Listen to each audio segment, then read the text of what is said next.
toe between gear shift and ground. Bad place to be if you're doing a left-hand turn. Just don't get in the habit of shifting gears while you're in the turn at all, left or right. You want to be in the gear you want to be in as you're going through the turn, but with enough reserve and higher end on that thing so that you can ease on the gas once you hit the apex. Always keep that in your mind. The third example is it shows a proper, a proper way to come through it. He's already all the way through the turn before, with the bike straightened out before he has to shift up to the next gear. That's your entry speed at what you're comfortable, but once you realize, okay, I can take, regardless of gear, I can take this corner at this speed. Once you've established how fast you can go into your corner, make sure you're in the right gear for it. I like to be about midway through my power band. Other guys, they might want to be a little bit lower in their power band so they have more ability to wind it out.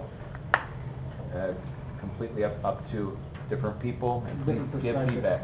At that point, that's where experience comes into play. You're going to want to go through stuff ahead of time. And a lot of times you don't get that opportunity to ride certain routes and remember your points.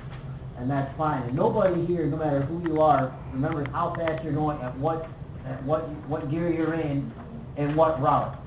A lot of it because of experience, knowing ahead of time, remembering that corner from previous rides, I can go through this faster. I can go through this at 8 grand in third gear at 72 miles an hour. Yeah. That all comes later on.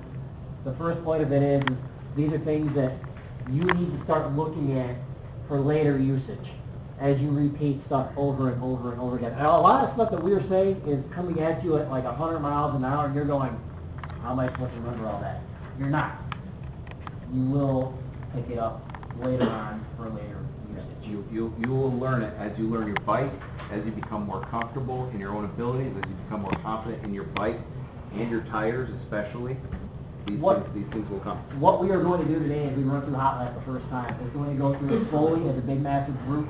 At that point in time, you can sit there and go, okay, I'm going through at this speed, I'm comfortable, I can do a tap dance on my feet, I'm going so damn slow. Well, at that point in time later on, as we are breaking down for structured ride, you can remember, I went through that area very slowly, 25 miles an hour, I fell asleep. Now I can boost it up to 35. Or I can change gears beforehand. Or I can set up for better exit speed later. That's all this is trying to put at this point. Phil, your thoughts on where in your RPM range you want to be?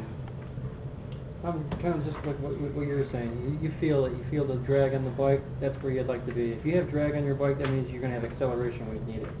And you just roll on slow with your speed. You really don't want to hammer it because if you do and you're in that lane, you will kick out the rear tire and You will be that guy. yeah. But you can save yourself from high sides because I've done it too. All you do is you just roll back off the throttle. Just be calm, be steady. Some of my friends have seen me go off-roading. We go through construction zones. We're just zipping by 70 miles an hour, whatever. I happen to be on the right side where the road broke away. So I went off onto the road and I tried to get back, but I couldn't because it was such a high elevation that I had to just ride it out and fucking get in. And in the process, I dented both my rims, hitting every little pothole. But Nothing you can do. he stayed cool and collected. I was behind him, and not once, this is in the middle of the night, not once did his brake light so much as flicker. Don't panic. Don't panic. Find your own way to do it. Don't stay completely loose on the bike, but don't panic. Remain in control. And if you go into survival mode and you're, oh shit, I'm going to die, yeah, you probably will. Try not to panic. Look far ahead and plot your way out of whatever you're into. Does everybody here know what a tank slapper is? Like say you're driving down the road, whether you're coming down from a wheelie or you're just hitting something that's broken up in the ground, and your wheel starts to go crazy. If that ever happens, you can get yourself out of that, hammer on the gas. It's going to be a little weird, your hands are moving left and right really quick. Hammer on that gas, bring that RPM up to get that wheel up off the ground. If you've never done a wheelie before, it doesn't really matter because you're going to be lifting that bike up. What will happen if you hit your brake is that little shake is going to go shaking even faster. So if you ever get into a situation and your bike is tank slapping is what they call it, don't hit your brakes. You can just stay steady on the throttle, let you roll off the throttle, help you get yourself out of it. You can try to tense up your arms. But if you can, try to hammer that throttle, jam it to pull it up. and pull it up, it'll straighten out. And I've had that done to me a couple of times. I wanted to touch on one thing earlier, I'd forgotten about it, with regards to looking through your turns. This little girl is 4 years old, her hair is pulled back in a ponytail.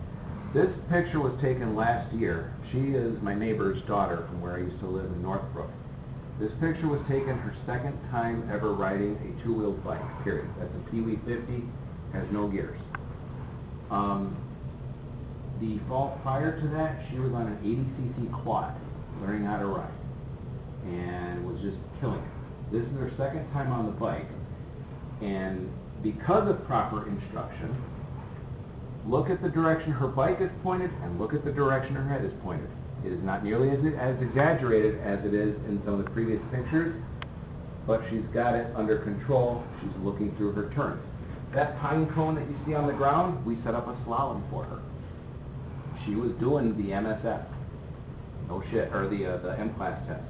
She was doing it, and she was looking way ahead. She didn't care about what she was hitting, or the thing directly in front of her. She's looking through her turn and up ahead. You will be seeing her in about 10 or 12 years Killing it.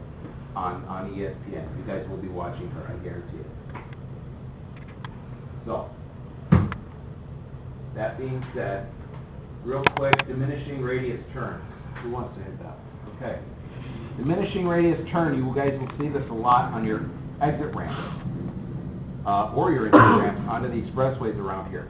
They will start out as a gradual arc, but then they will tighten in and become sharper, and you will actually have to either, you're going to want to slow your bike down, but in reality, you actually got to lean it a little bit harder. You'll be able to get away with that at the same speed, or about the same speed, because since you're tightening it, it increases the centrifugal forces and the downforce. You'll be able to actually lean harder at the same speed, because essentially you're just doing a really, really tight circle. Okay, and you guys will feel this a lot later on today. We'll start you out on a really big circle. It may be even boring for part of it, and then we'll have you slowly wind them in. As you wind them in, your speed may not even change, but you're going to be bringing the bike over and over and over, further and further. Or you could even stay at the larger circles and just increase your speed, and you're going to be doing the same thing. So we'll be going through all of that kind of stuff there. Any questions, last minute comments?